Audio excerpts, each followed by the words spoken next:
হয়, এক মৰ্মান্তিক খবৰে জোকাৰি গৈছে সমগ্ৰ অসমৰ লগতে কাৰ্বি আংলং জিলাতো। কিয়নো বিদ্যায়ম পৰ্বত শ্বাহ যিগৰাকী উচ্চ শিক্ষিত যুৱক আছিল, ইতিমধ্যে তেওঁ কামৰ সন্ধানত ওলাই গৈছিল চেন্নাইৰ চিবল্লাপুৰত, আৰু তাতেই এক দুৰ্ঘটনাত পতিত হ'ল। যিহেতু যোৱাকালি যি অসমৰ মুখ্যমন্ত্ৰী হিমন্ত বিশ্ব শৰ্মাই টুইট কৰিছিল, সেই লিষ্ট মতে তাৰ বিদ্যাৰাম পাৰ্বত শ্বাহৰ নাম অন্তৰ্ভুক্ত হৈ আছিল।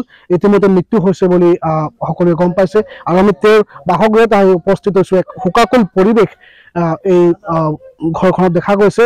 মাতৃ কান্দোনত ভাঙি পৰিছে আৰু পৰিয়ালবৰ্গ আছে। আমি পিছফালে দেখুৱাব যত্ন কৰিম যি পৰিয়ালবৰ্গ আছে, আমি তেওঁৰ পিতৃ আছে, যেনে তেওঁৰ পিতৃৰ কাষত যাব পাৰিম। কি ক'ব, এক দুৰ্দায়ক খবৰ বুলি ক'ব লাগিব আপোনাৰ বাবে।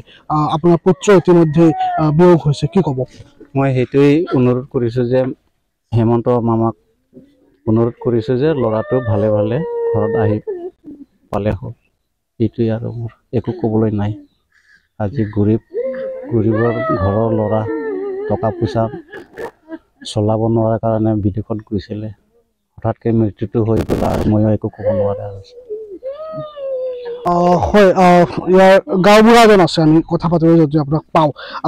তেওঁ কেনেকুৱা এজন যুৱক আছিল আপুনি ক'ব নেকি? তেওঁ এজন ভাল যুৱক আছিলে। তেওঁ ৰাইজৰ লগত চবৰ লগত মিলি জুলি চলিছিলে, আৰু তেওঁ মানে খেলা ধূলাটো বহুত ভাল আছিলে ল'ৰাটো। তাৰপিছত তেওঁ মানে গান চানো কৰে, ডেন্স কৰে। সেইকাৰণে আমি ভাবি আছোঁ যে এতিয়া আমাৰ গাঁৱৰ এটা মানে সম্পত্তি হেৰাইছোঁ, সেইটোৱে মানে আমি কৈ আছোঁ। আৰু তেওঁ ডিগ্ৰী ইতিমধ্যে কেতিয়া কমপ্লিট কৰিছে? উচ্চ শিক্ষিত বুলি আমি গম পাইছোঁ ইতিমধ্যে। তেওঁ ডিগ্ৰী কমপ্লিট মানে এতিয়া কোৱা মতে, ঘৰৰ মানুহ কোৱা মতে 2023 মানে ডিগ্ৰী কমপ্লিট হৈছে। ক'ৰ পৰা কৰিছিল? মানে আমাৰ হাওৰাঘাট কলেজৰ পৰা কৰিছে।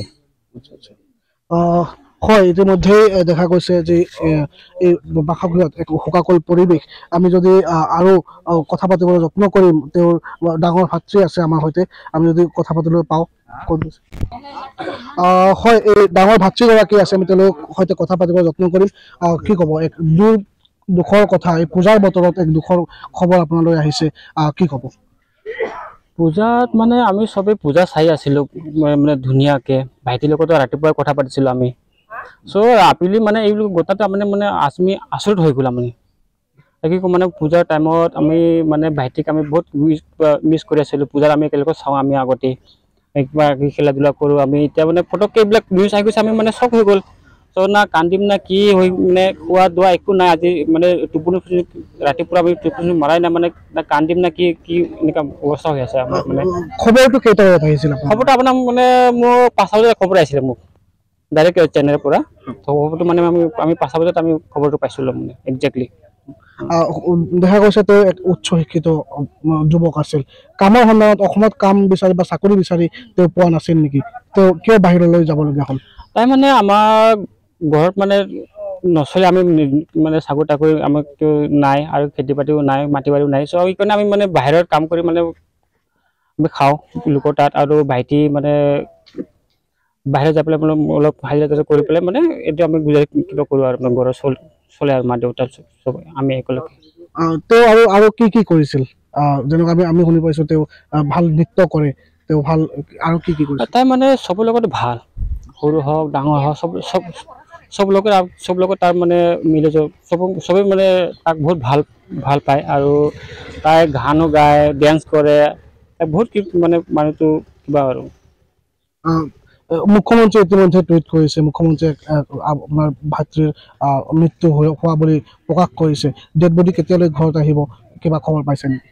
এতিয়াতো বৰ্তমানতো আমিতো একোতো খবৰ পোৱা নাই এইফালৰ পৰা।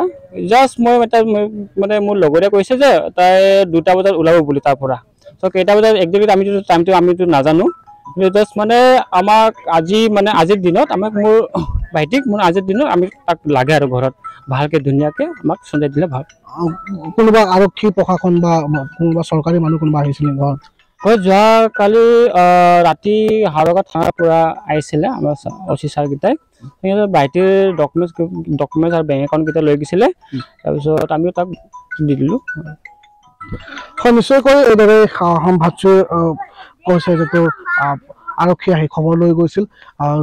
এক শোকাকুল পৰিৱেশ পুনৰবাৰ কৈছোঁ এক মৰ্মান্তিক খবৰ পূজাৰ বতৰত এক মৰ্মান্তিক খবৰ চেন্নাইত যি সংঘটিত হৈছিল তাৰ বাবে এক শোকাকুল পৰিৱেশ হাওৰাঘাটৰ এই বাসগৃহত।